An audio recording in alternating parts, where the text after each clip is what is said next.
Welcome to the approaching Essay 2 assignment on the comparison contrast essay. I hope by the end of this video you have a better idea about what your procedure should be and how to get started on this second essay. I also want to say before we begin, make sure that as you get your grades back on your essay 1, that you go ahead and look at the feedback that I've provided for you. Look at those comments. Make sure that on that next essay, you're not making those same sorts of mistakes again. Remember, I grade on a scale of rising expectation, which means I'm expecting a little bit more out of you with each essay. As you have more knowledge and more resources under your belt, I should be seeing improvement in your writing. And you definitely don't want to be making those same mistakes again. All right, so let's get started. The first step always in the writing process is choosing a topic. And with this assignment, you're going to have 10 different topics or however many I have for a particular semester. It's important that you look at all those topics and for you to limit those choices down. You might have to use a little bit of free writing on, maybe you have like 3 topics you're interested in. So you might have to do a little bit of free writing just for a minute each and see what kicks up about each of those topics. See which one of those topics you seem to have more to say. And then maybe that's, going to be the topic that you choose. So there are a lot of different ways to choose topics. So let's take a look at your topics.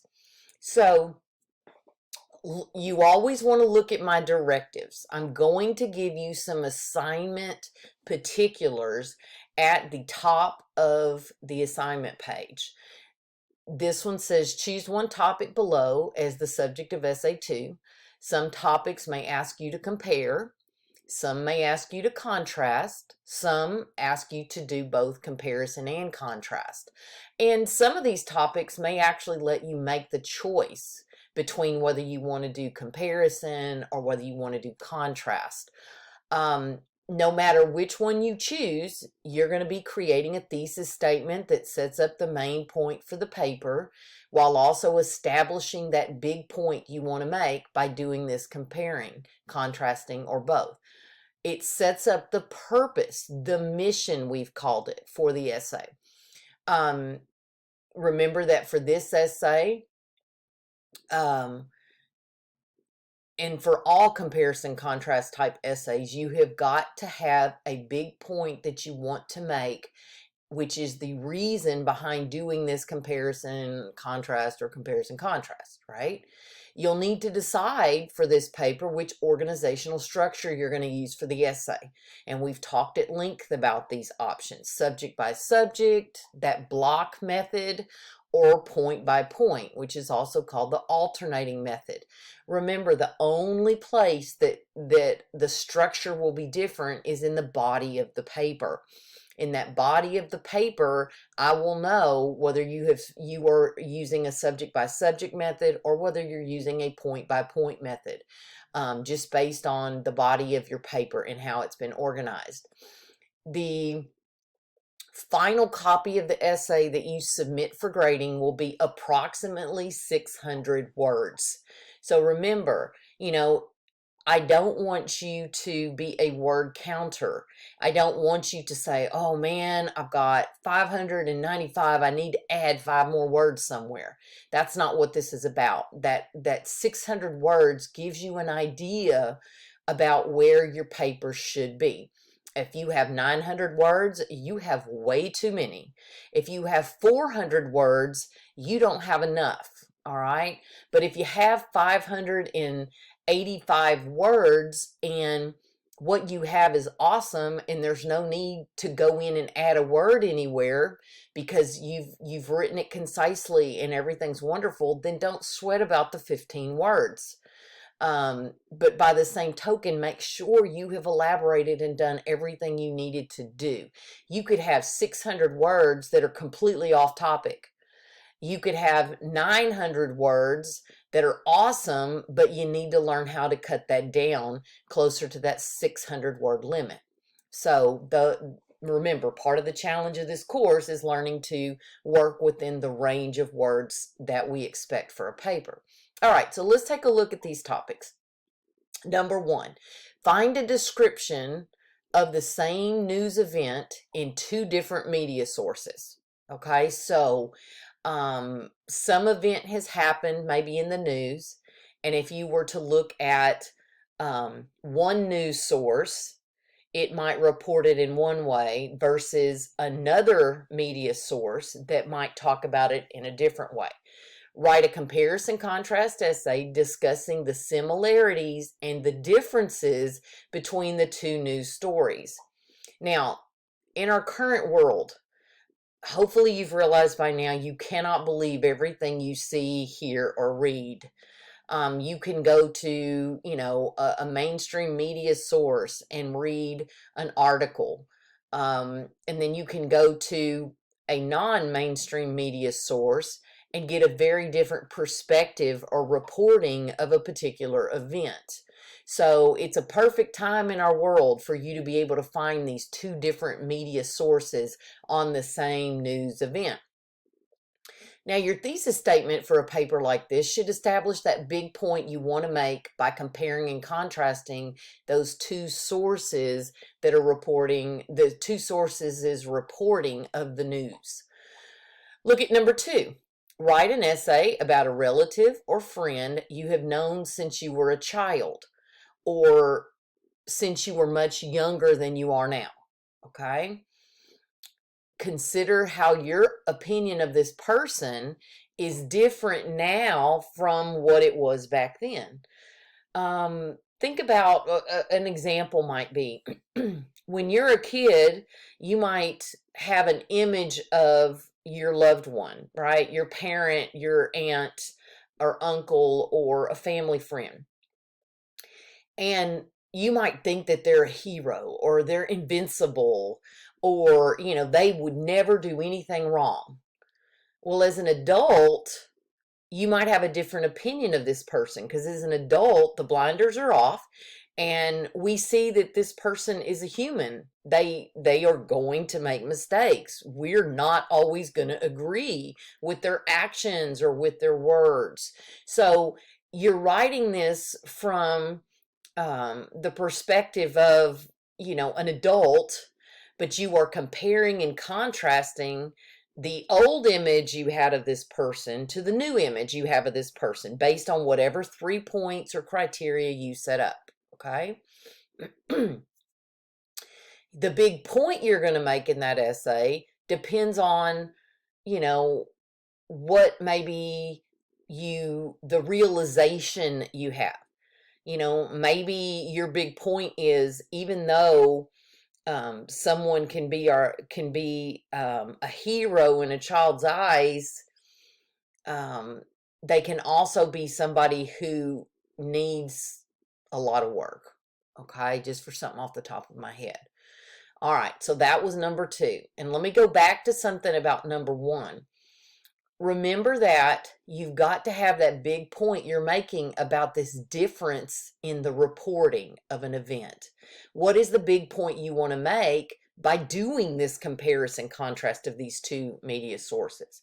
So always be thinking about your mission. Always be thinking about what is that big point I want to make about these 2 subject areas that prompts the need for me to do a comparison contrast. Okay? Number 3.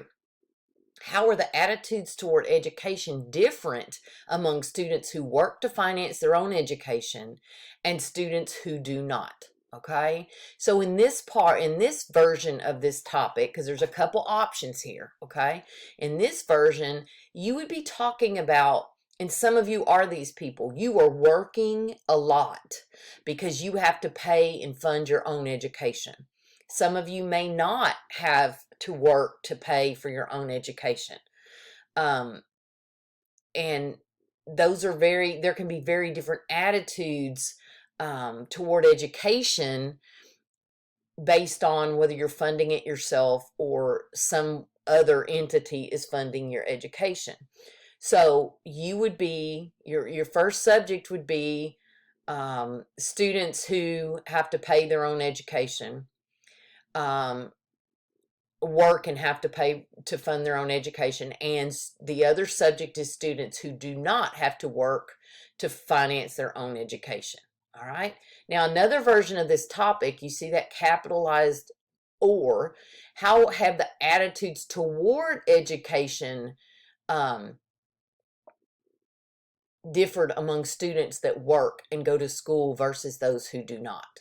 Okay, so this one's a little bit different. It's the attitude toward education when you have to work to go to school versus not having to work and go to school.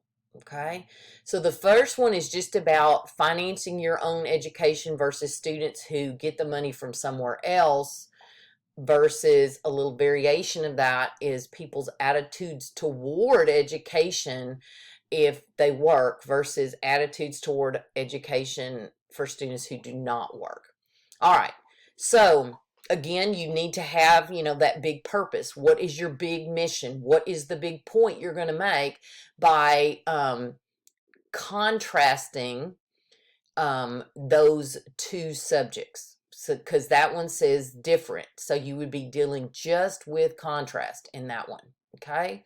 Number 4, compare and contrast the college experiences of commuters and students who live in dorms on campus. Now, I know this is a little bit different semester. You may be taking this class online, but think about, even if even if you're taking it online, think about what it would be like if it was a face-to-face class and you were a commuter, someone who has to drive more than a few minutes to get to campus. For example, I drive from Bay City, okay? So I'm looking at a 27 to 30-minute trip to get to school. Some of you have those kinds of commutes, all right? Or you might have a 20-minute commute. But compare and contrast, so we're doing both, the experience of a college student who commutes versus the student who lives in the dorm on campus. All right, so we're looking at similarities, we're looking at differences between college students who commute and college students who live on campus. Remember, you've got to have a mission. What is your big point you're going to make by doing this comparison contrast? Number 5, compare the life in the military to life as a civilian. Okay, so some of you have actually been in the military, or some of you have been part of a military family, or you have a friend who is part of a military family. So you can think about this topic, all right? So how does life in the military compare to life as civilians? Okay, so there are a lot of, differences, but here you're going to look at the similarities between these two. That's the challenge. Another version of this topic, you see the capitalized or, compare working for a company to being in the military. So this one's a little bit different. Your first subject would be working for a company, and the other subject is working for the military. All right. Again, comparison. Both of these topic variations are dealing with comparison. Number 6, contrast 2 different types of music. And a lot of people love this one, okay? You could actually look at 2 musical genres like rap and country, or R&B or jazz or whatever. So you could look at different genres of music as being your types of music. Now keep in mind, for this topic, it's asking you to look at the differences, okay?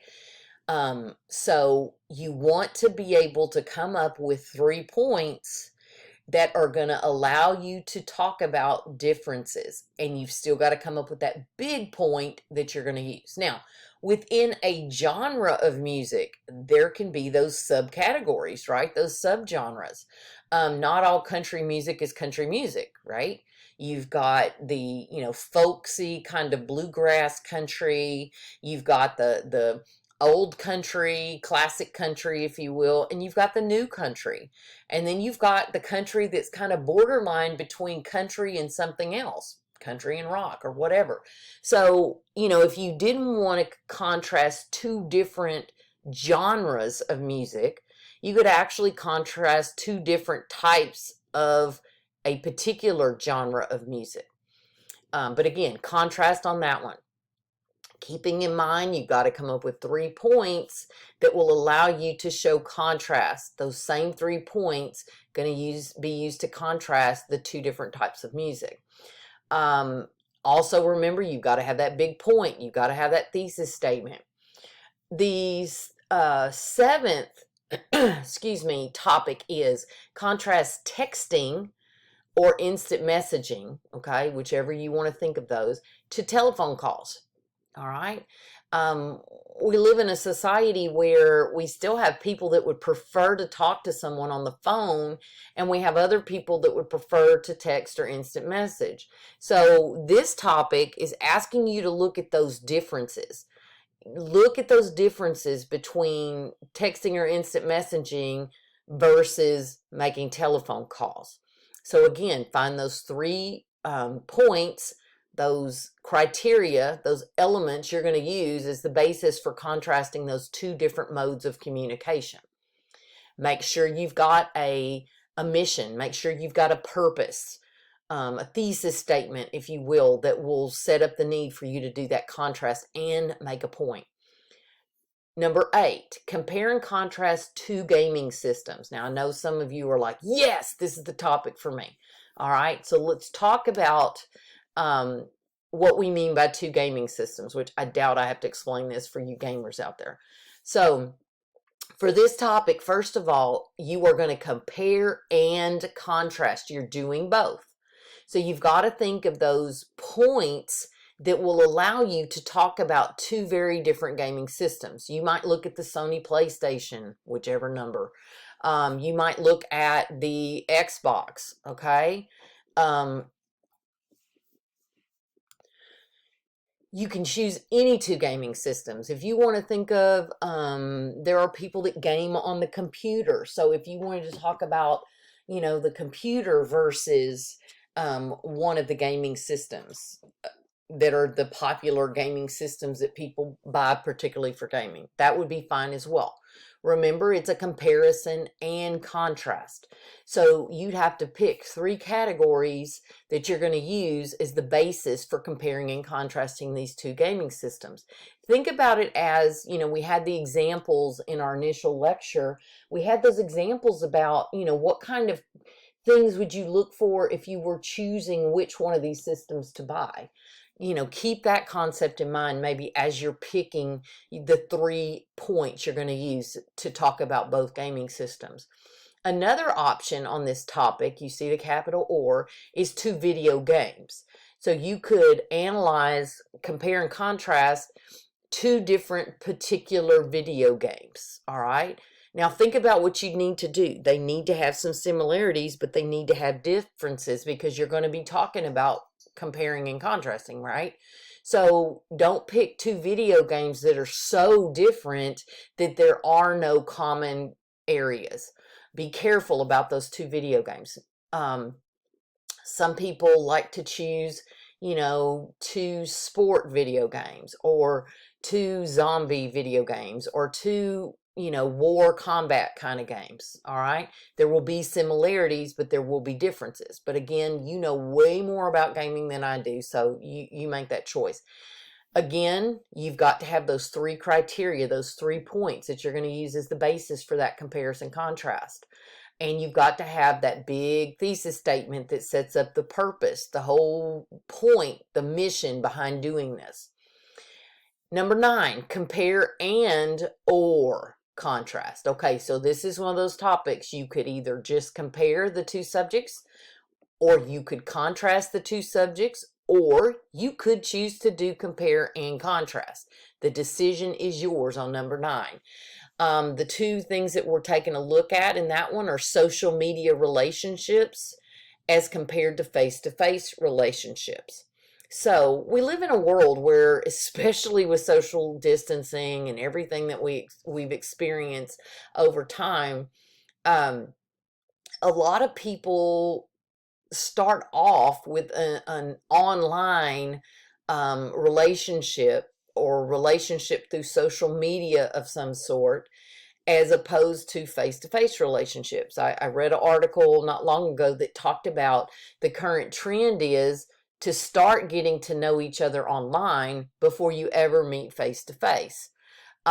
So when you think about the qualities of a face-to-face relationship, its pluses, its minuses, and the relationship with social media, an online relationship, has its pluses and minuses too. So you would want to think of those three qualities, 3 points that you're going to use as the basis for comparing or contrasting or both a social media relationship versus a face-to-face relationship. Again, you've got to come up with that strong thesis statement that's going to set up the point that you're going to make by doing this comparison contrast of those 2 types of relationships. And the final topic, compare and contrast teenagers and toddlers. Now, most of you are approaching the end of your teens if you haven't already exited your teens. So, you can kind of look at teenagers and look at toddlers. Another variation of this topic that students have had approved before is looking at older people, like the elderly and toddlers, and doing a comparison contrast of that. If you have an idea for a variation of one of these topic areas, feel free to contact me via email and, ask me, hey, I got an idea. Could I do this? All right. So in this topic, you would be looking at teenagers, which is your first subject, toddlers, which is your second. You would be coming up with those 3 points that you would use as the basis for comparing and contrasting those 2 groups. And again, having that strong thesis that is going to establish the big point that'll be made by doing this comparison and contrast. All right, so that's the topics. Let's take a look at what you do next. So once you've picked your topic, and again, it is perfectly fine for you to, some of you, when you read the topic page, you immediately know what you want to do. Some of you say, I like both of these and I can't pick, or I like these 3 or these 4. Well, then again, as I mentioned earlier, do a minute free writing on each of the topics you're trying to choose from. At the end of that time, see what you have. Chances are, based on what you've written just in a minute on each of those topics, you see one of those topics coming to the forefront as the best option for you, because you have more to say about it and you're more excited about it. So once you've gone through whatever process you need to go through to select a topic, now you're ready to free write on the topic you've chosen. So, you want to, and in fact, for this assignment, we have a Journalit entry for free writing on Essay 2. So you can go to the Journalit section. You can free write for 5 minutes on the topic you chose. All right. Remember, you're writing as if you are starting to write by typing, right? You're writing as much as you can, as fast as you can, without stopping to think or make corrections. You're trying to get as much typed in to that entry as you can in 5 minutes. Tell yourself you're racing the clock, all right? And don't stop and think about it. After you've completed the free writing for 5 minutes, it's time for you to analyze that information that was gathered in those 5 minutes. And I've posted a document for you in Blackboard that's called Prewriting for the Comparison Contrast Essay. Okay, so we chose a topic, you free write for 5 minutes, okay? And then you go back and analyze what you've written. And I got some questions for you. Did you come up with the 2 subjects for the essay? Did you stay within those subjects? Or did those 2 subjects change as you went through? Do you have what looks like points that will be used as the basis for the comparison contrast? For example, if you were writing about 2 people, did you come up with the criteria or points for evaluating the 2 people? Maybe their personality, their interest, etc. Sometimes those points just show up in that free writing, and it's a beautiful thing. You want to be able to recognize those. You don't have to use those, but maybe they're good, and maybe you do want to use those. Then, once you've figured out some points that are worth further exploration, if you had more time, you could write more. You could focus in on those and write more. Then those are the ones you want to use for a focused free writing session. So I would say then you would do the focused free writing in the Journal in Blackboard. Spend 3 minutes doing some focused free writing on each of those points that you've generated. You can write 1 minute on each of those points, or you could actually write 2 or 3 minutes on each of those points. After you do the focused free writing, look at what you've written. Do you have 3 good points that you want to use as the basis for the comparison contrast? Did you change the points as you were writing? Did you come up with other points that might be better in this process? Or do you want to keep those 3 that you had originally identified? Are you still happy with them? Then you look at, do I have a big point that I want to make by doing this comparison contrast of your 2 subjects? Do you see a sentence that maybe already establishes that big point? That thesis statement sometimes just magically appears, or parts of what could be a thesis statement. You'll then create a thesis statement and come up with topic sentences that would set up each of your 3 points, and then decide whether you will use subject by subject, that block method, or the point by point alternating method for organizing your essay. Now, a couple things about thesis statements. Remember that a thesis statement should establish the main point for the essay. It is what you will be proving in the course of this essay. All right, that's the same thing that's going to be happening in a comparison contrast essay. You are going to be creating a thesis statement that shows the 2 subjects that are going to be compared and contrasted, and gives a message. It gives a purpose. It provides a mission. It's the point that's going to be made that you're going to prove by doing this comparison contrast in this essay. I've also posted for you in Blackboard some sample thesis statements and topic sentences for the comparison contrast essay. So let's look at the first example. The thesis statement: twins like John and Joe may share similar DNA, but they are more like friends than family.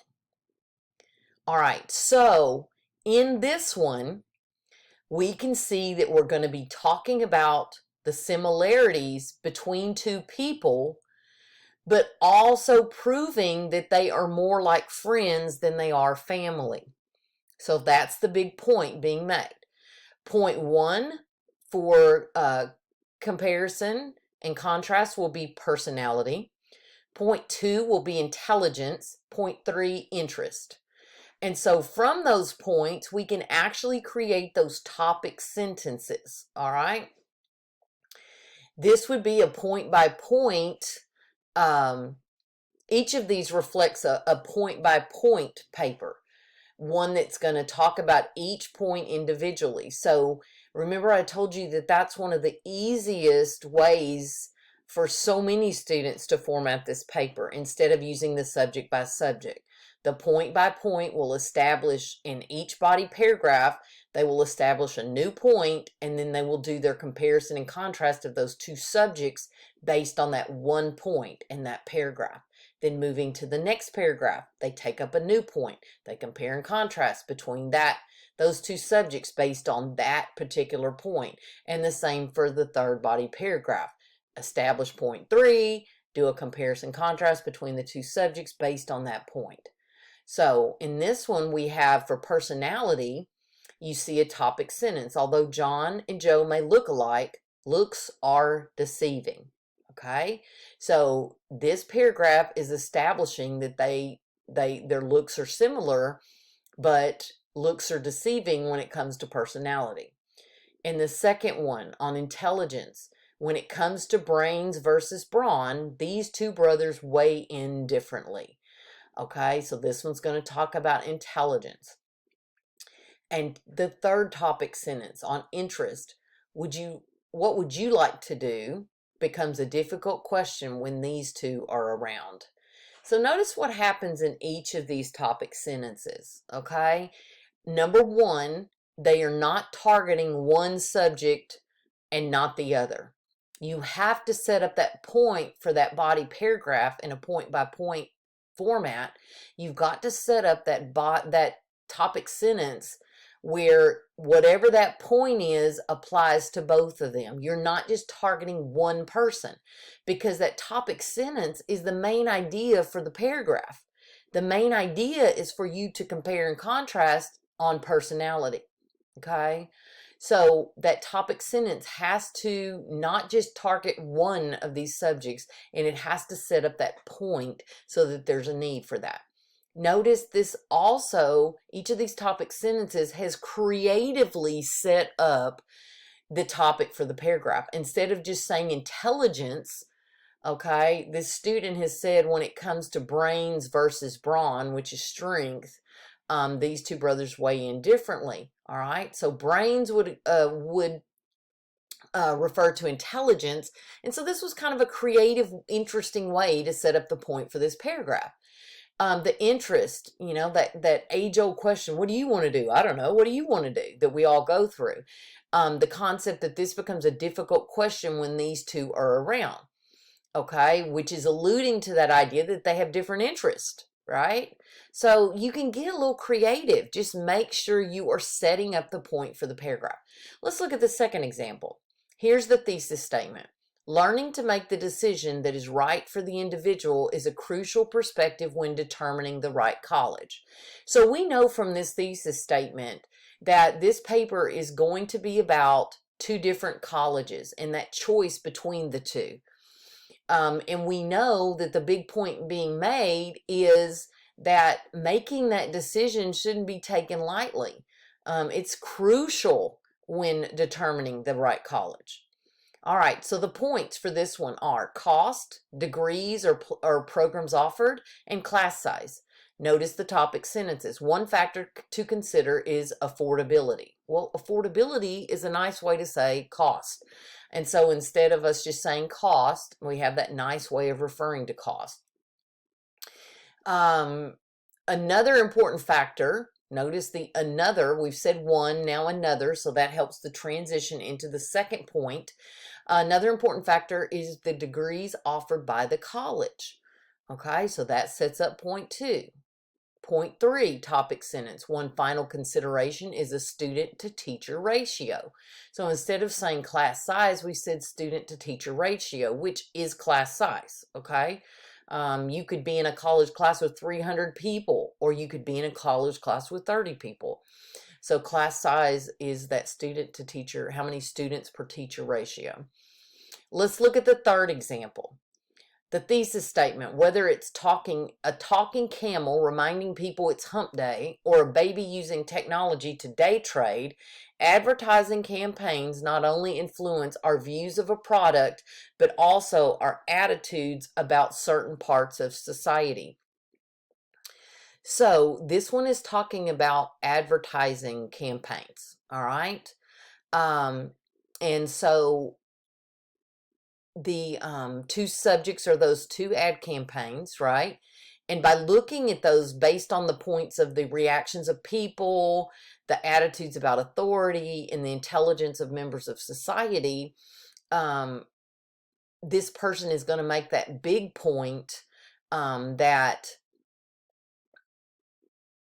advertising campaigns not only influence our views of a product, but our attitudes about certain parts of our society. Okay, that the ad campaigns are more than just influencing what we buy or product or services we use, but it's also about our attitudes towards certain parts of society. So point one, reactions of people. Point two, attitudes about authority. And point three, intelligence of members of society. So look at the topic sentences. Advertisements show a reaction of people to the provided stimulus. All right. Topic sentence two, people's reactions to authority are exhibited in commercials. And topic three, how people are portrayed in advertisements shows an overall societal attitude about the average intelligence level of citizens. So remember that your thesis statement is the most important aspect of a strong foundation for your paper. It is okay in this type of paper if you seem to favor one subject over the other, but that thesis statement still has to set up the need for comparison contrast or comparison contrast, while also establishing the big point you're going to make about that.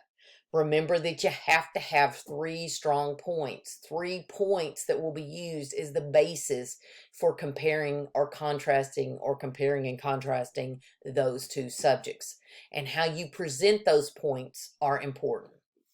Now remember, if we were looking at a subject by subject paper, instead of these individual points being topic sentences, you would have a topic sentence that would set up the first subject, okay?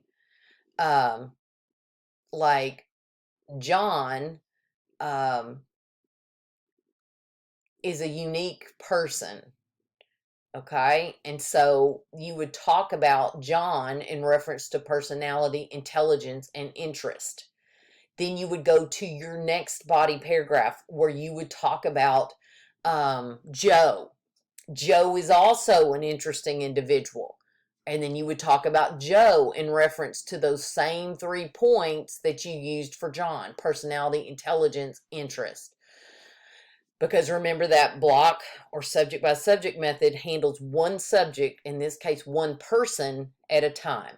Still talking about the same 3 points in reference to one person before moving to the next person and talking about those same 3. All right. When it comes to planning and organizing, remember we've talked before about this Venn diagram. Now, a lot of people will, myself included, I will do my free writing, I will do my focused free writing, and then what I'll do is I'll take what information I've gathered and I'll put it into a Venn diagram, okay? So each circle represents one of the subjects. So you could actually write John up here and Joe up here. All the differences you will note out here in the outer part of the circle. Anything that is similar, you would put in the middle. From this information that you've gathered, then you can come up with your 3 points or your criteria that you're going to use as the basis for the comparison contrast of subject 1 and subject 2. Okay? You want to find areas where there are similarities as well as differences. And that's going to be key. All right, here's another visual that may help you if you're going to do a point-by-point essay, okay? Here's one way for you to organize it. Intro, conclusion. Notice it's the same, okay? You could, in your body paragraphs, you could give background or context if needed. You could have your first point, okay? And I would be tempted to follow this one on the right. Sorry about that. The structure 2, because you'd have your first point, how the first item relates to the point, how the second item relates to the point, then go into your next body paragraph with the second point, how the first item relates to the point, how the second item relates to the point, then go to the next paragraph. That'd be your third point, how the first item relates to the point, how the second item relates to the point, and then your conclusion. Now, you could, go into some structure like this, okay? But I really feel like this structure 2 is going to be the simplest and easiest to follow. So I would highly recommend the point-by-point structure 2. So once you have planned out your essay, okay, once you have what your first, second, and third point are going to be, what's your intro going to be, your conclusion, how are you formatting the body of this essay? Are you going to use that point-by-point method? Once you have mapped that out, it's time to execute your plan. In other words, it's time to write your rough draft. Now, before we talk about what to do after the rough draft, I thought it might be helpful for us to look at some sample essays. All right. So this is one that's posted in Blackboard. It's called High School versus College. And this is a student paper. There are a lot of problems with this paper, but let's take a look at it. After finishing high school, many students believe that college is a place where they will be able to sleep in, take only classes that interest them, and enjoy much more freedom in their lives. Those students are in for a serious shock when they realize that their image of college is not as realistic as they think. Although some similarities exist between college and high school, college students are faced with a whole new set of problems and responsibilities that high school students never have. So when you see although, that is the beginning of the purpose and the thesis statement. Although some similarities exist between high school and college, college students are faced with a whole new set of problems and responsibilities that high school students never have. So the way this is set up, our two subjects are college students and high school students. This is also set up, they've acknowledged some similarities, but they've also said that they're faced with a whole new set of problems and responsibilities. So this sounds like they're probably going to be looking at the differences. They have acknowledged there are similarities in that thesis statement, but they're focusing on differences. All right, so let's take a look at their point one. One important difference between high school and college is that high school attendance is mandatory, whereas the decision to pursue higher education is entirely up to the student. So the first point is attendance. All right. Now that could have been set up a little better. I tell you, don't target one side or the other, one subject or the other. You could have just said attendance is, an important factor in student success. Okay, and then in the paragraph talked about the different subjects. Not only must students decide if they will attend college, but they must also choose a focused area of study for their degree. This can be a difficult decision for many students, especially those who do not have a particular academic goal in mind. All right, so notice what's happening here. This is not a great paragraph. Yours is going to be so much better. This sets up the point of attendance, okay, but then shifts to the decision to pursue higher education is up to the student. Now, there's so much more that could be said about attendance, right? And the differences between high school and college. In high school, you have to attend, or else you can be brought to court, right, for not going to school. Whereas some of your classes in college, they don't even, take attendance. You're not required to go, but you miss out on work and you're not going to be successful. But it's almost like they've got 2 points fighting each other, and they chose to go with the decision to attend college. All right, so not a strong paragraph, but you still see a point, you still see some explanation and some details. Another major difference between high school and college, and that's a nice transition, right, is the cost. So this paragraph should be about cost. Public high schools are free, while colleges are not. Tuition costs can vary dramatically depending on what type of higher education a student chooses. Community colleges are most affordable. State universities are more expensive than community colleges. Private universities top the list of the most costly, unless students are receiving scholarship money. Fulfilling financial responsibilities associated with college can be strenuous and may require a part-time or full-time job to offset expenses. So we have a better paragraph here. First of all, it is a little longer and it does stay on the topic established, cost, okay? Point 3, not only can college tuition be expensive, but students must also pay for a number of other expenses seldom incurred during high school. So here, they've got a third point. It's the second one dealing with cost, right? Because they're going to talk about other expenses. Probably not the best, but let's see what they have to say. Students not living with parents or relatives must pay rent for an apartment or dorm room. They must also pay for their own necessities like food, transportation, entertainment. Books are given to you free in high school. In college, they can cost hundreds of dollars per class. Other supplies like pen, highlighters, and sticky notes are all items students must have, along with any specialized material for classes. Because of these extra costs associated with college education, students must be willing to make sacrifices in order to stretch their available budget. Not bad. We've got the point, we've got explanation, we've got details. We're talking about both high school and college expenses. Not a bad paragraph. Point 4. Now remember, you could have 3 points. If you want to have a 4th point, then of course you can do that.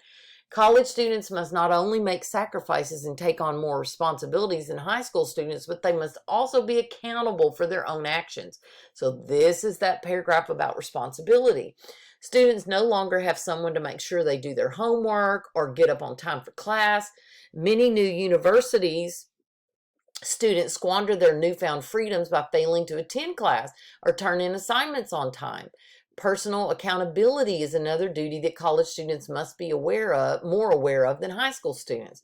Again, probably could be a little longer, but we've got a point, explanation, details. Look at the conclusion. In college, students have more liberties than they did in high school, but along with these freedoms come much greater obligations than in high school. As long as students are prepared to take on the necessary responsibilities associated with a successful college career, they can go far in their education. All right, so a nice conclusion. So that gives you an idea. This is a point by point, and it gives you an idea of what you should be doing in an essay. Okay, now let's take a look at another student sample. This is an actual student sample from WCJC, okay? All right, this one's called Out with the Old, In with the New. This is one of those that was looking at, and this is, let me warn you, this is one of your topics. Please, for God's sakes, don't plagiarize this paper. You will have heard it. It would be real easy to write something like this in your paper, and you don't want to do that because it will kick up as plagiarism. All right. Take a look at their intro. For many years, country music has changed in multiple ways. All of the music involved has caught people's attention by sound and lyrics, but more importantly, many people don't know what country music is, or if country has a specific meaning anymore. Fans of the original country classics have a hard time listening to newer songs because of all the changes that have been made since the past. Although new country and classic country may both be rooted in the same place, what they offer to listeners in artistry is at its best. Okay, so let's think about what this is saying. And by the way, you can start a thesis statement with although, but we've seen a couple samples with that. I don't want you to think that you always have to start it with although, because you do not. Look at what this paper is looking at. The two subjects, new country and classic country. Okay? What is the point that's being made? Although they may be rooted in the same place, their origins started in the same place, what they offer to listeners is artistry at its best. So there's their big point they're going to show us. That although these may have started in the same place, the big point being made is that in both of these, the artistry is just amazing. Okay? So notice this person doesn't say there are similarities but differences. Okay? Because I've warned you against that. This person has a big point that they want to make, and it's that no matter which one of these you choose, they offer something different to listeners, but both of them are artistry at its best. Okay, so that's their big point. Think of the big point as an original point, some point that not everybody would say. It's a point that when you read this, you don't automatically say, yes, I know. They have to do that comparison contrast to prove it to you, okay, that there is this artistry. And while it's different, it is in both of those situations, it's artistry at its very best. All right. So let's look at the first body paragraph. The artist of a song may seem irrelevant, but every singer-songwriter plays a big role in differences when newer or older country music is involved. Okay, most classic country artists. So this paragraph is going to be about artists. All right, so it's about the artist. It's also about the singer-songwriter and that role they play. Most classic country artists are normally folks who are up in age. In other words, they're older. and have lived out more than half their lives pursuing a career in country music. They've learned as children how to play instruments, how to sing, and have written unreleased pieces before. Contrastingly, modern country artists are typically young men, women, teenagers, and even children who have just started their career in music, are currently working or on becoming a successful singer-songwriter. They're presently learning how to play instruments, how to write a song. Though the artists of classics and new country are different in age, both sets of artists grew up in areas where the world that are considered the country, such as Texas, Wyoming, Georgia, Illinois, and Tennessee. Another important factor of country music is the way it sounds.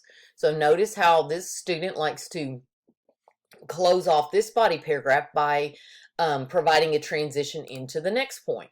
When it comes to sound and genre, new country tunes cannot compare to the classics. So, for example, new country music sounds a lot more like pop rather than country. It's also a fact that modern music country contains a mixture of hip-hop and R&B.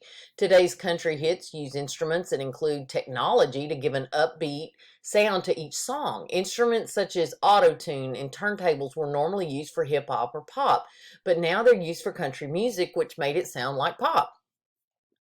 In difference, classic country was produced before the progression of technology, so auto-tune and turntables weren't an option. Instead, instruments like banjos, fiddles, and harmonicas were used during the generation of classic country. However, both genres have many songs with a Western rhythm in the background, and they are equally intriguing to the audience. Aside from the music's tone, the lyrics are also an important factor of the difference of modern country in the classics. So notice what this person does. They bring up that point for the paragraph, and then they are doing that comparison contrast between those two types. You know, just when you think it's all about differences, they bring in those similarities, like the Western rhythm in the background, even though it may be new country. All right, let's take a look at the next one. Though these two genres are a form of country music, every song elicits a different meaning and purpose behind the lyrics. When listening to today's country, so this one's about a meaning, okay, and purpose behind those lyrics. That's the point for this paragraph. When listening to today's country, nearly every song's lyrics illustrate a life of partying, freedom, and hanging out with friends, where classic country characterizes the life of being country, telling stories of their childhood and wanting to live in peace. Despite the fact that both genres are different in the meaning of a song, they both contain songs of heartbreak and romance. Now, I want to point out the size of this paragraph. Do you notice how it is half the size of the previous paragraph? That means one of two things. Either the previous paragraph had too much or this one has too little. I would say this one has too little. They just kind of stop when there's so much more that could be said, and they needed to kind of close out that paragraph.